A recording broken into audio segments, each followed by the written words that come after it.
Welcome to JH. You've probably seen SEOUL 1988 cream popping up all over your feed lately. It's marketed as a powerhouse of snail mucin and rice, claiming its 4% liposomal retinol can brighten your skin in 7 days and vanish fine lines in 2 weeks. It sounds like a miracle in a jar, or perhaps just a very ambitious fairy tale. But before you open your wallet, let's look at what's actually behind the curtain. The first red flag appeared when we did a simple reverse image search on their miraculous before and after photos. It turns out those success stories were actually lifted from other websites. Apparently, the brand is so confident in their formula they didn't even bother using it for their own advertisements. If a company can't even show you a genuine human face that's used their product, you have to wonder if the cream is actually for humans or just for profit margins. Then there are the suspiciously specific statistics.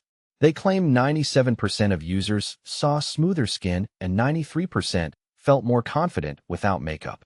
It's a mathematical masterpiece, especially considering there isn't a single clinical study or shred of scientific evidence to back these numbers up. I suppose 100% of people enjoy being lied to didn't make the final cut for the ad. Without transparent testing, these figures are nothing more than creative writing disguised as data. The marketing gets even louder with claims that their 4% retinol is 11 times stronger than the standard stuff, yet somehow perfectly gentle. Their proof is a single, vague user quote saying it didn't burn. That's not a clinical trial. That's a Yelp review. They're also pushing heavy buy one, get one free deals and bulk discounts, which is exactly what you want from a serious skincare brand. The same sales tactics used by used car salesmen and pizza parlors. Finally, let's talk about those glowing reviews. They boast a 4.8-star rating from thousands of customers, but the comments are so repetitive and polished they practically smell like a bot farm.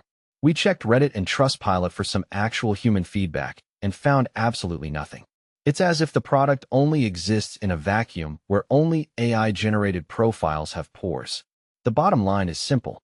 Between the stolen photos, imaginary statistics, and the lack of any real-world feedback, SEOUL 1988 cream feels less like skincare and more like a social media trap.